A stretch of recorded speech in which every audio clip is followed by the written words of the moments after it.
Hello everyone, and welcome to a quick kind of off-the-cuff update video talking about some of the Fallout 76 patches, as well as I suppose a tiny bit of channel stuff. It's just kind of a big roundup as to things that have been happening with 76, because there's a bunch of updates and hotfixes that have happened, such as a hotfix just now at the time of recording, and some more stuff happening in the near future, which I want you all to be informed and knowledgeable about.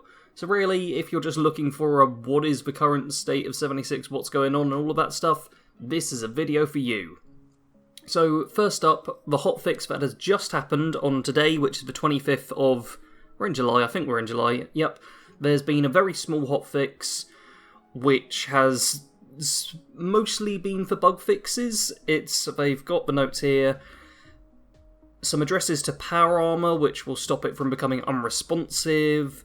A small amount of stability changes just to try and make things work better. A big one, user interface enemies. Fix an issue that could cause non-legendary creatures to display legendary in their names. This is something a lot of people were pissed off about, because it made people think there were more legendaries and the legendary enemies weren't dropping legendary items. In reality, those enemies weren't legendaries, which kind of sucks. One that I encountered as well was fixed an issue that could prevent rewards from being displayed on screen after completing an event, so now when you complete an event, the rewards should show up.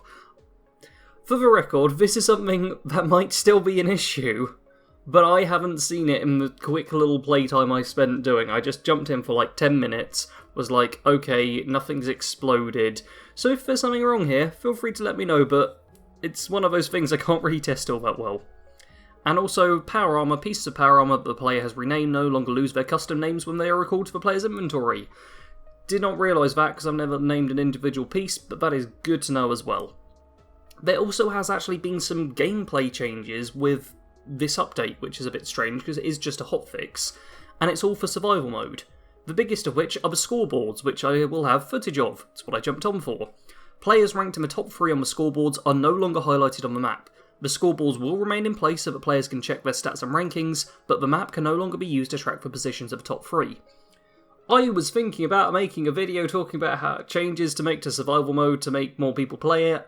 I overall think this is a good change, because it means you will randomly run into people. The scoreboards are still there, as you'll see in the footage, but they're just kind of shown up as, oh, okay, you can track what people are doing and how you're doing in the rankings.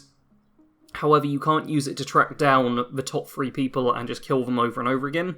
I had a bit of a problem with this because I would often log on to survival mode just for the weekly weapons, and when I logged on, there'd normally be either no one else or we were all just logging on because the servers just came back, which would often mean I was in the top 3 and have people trying to track me down, so I'd kind of have to not do much and hope other people got into the top 3 so people didn't know where I was. Now you can be a bit more stealthy whilst playing survival mode, which is good. I like that.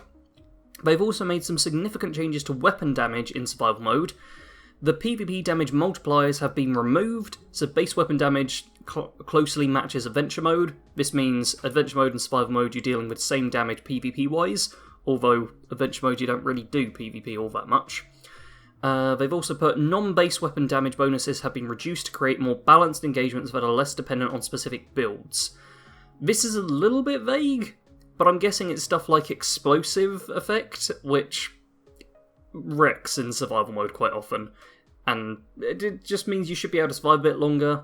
And the third change is maximum damage per shot that can be dealt with weapons in PvP has been reduced, so less chance of being killed in quite as fewer hits.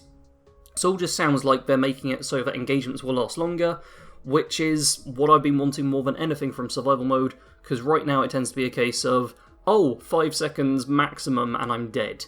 Now, maybe you can actually have a fight with someone rather than just them go du-du-du-du-du with a 2-shot explosive handmade rifle they've got and then you die. So, I haven't been able to test that out and don't particularly want to because I'm not a big survival mode player because I don't have OP gear and builds and stuff, but that all sounds like good stuff to me.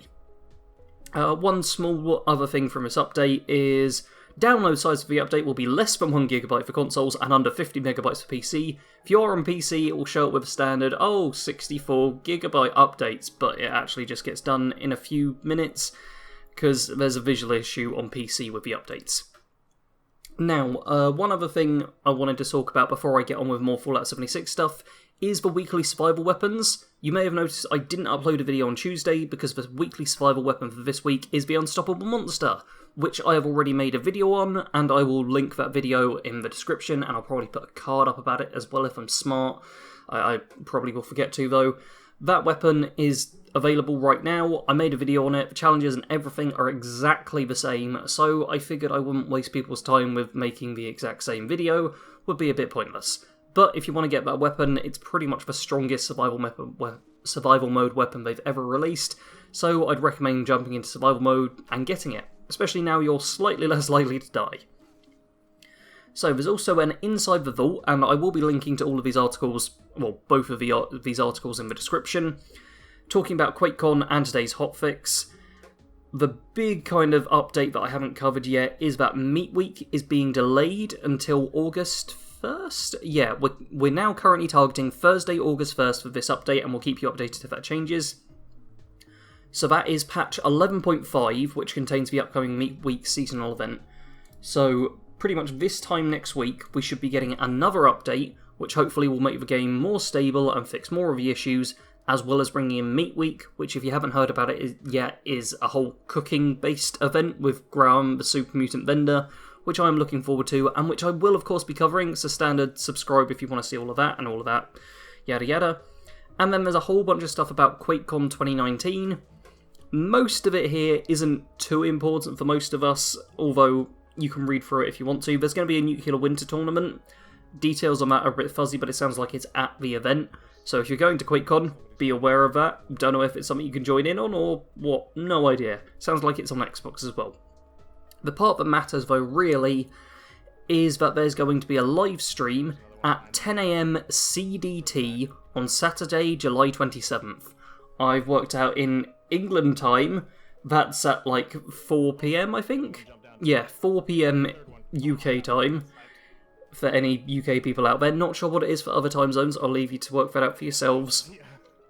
But that will be a QuakeCon presentation where they share details about our upcoming plans for Fallout 76 through the rest of 2019 in the Our Future Continues What's Next for Fallout 76 panel, and you can watch the panel live by tuning in on Twitch or Mixer, so do that, I guess, if you want to check that out.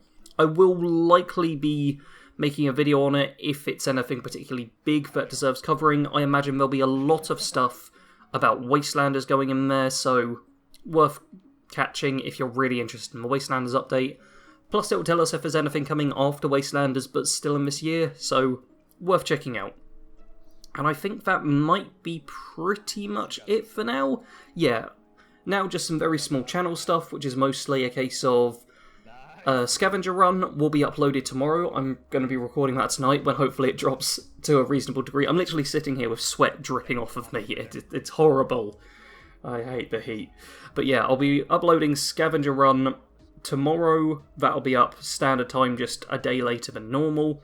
And it will be on this most recent patch because I've held off recording so things can be a bit better.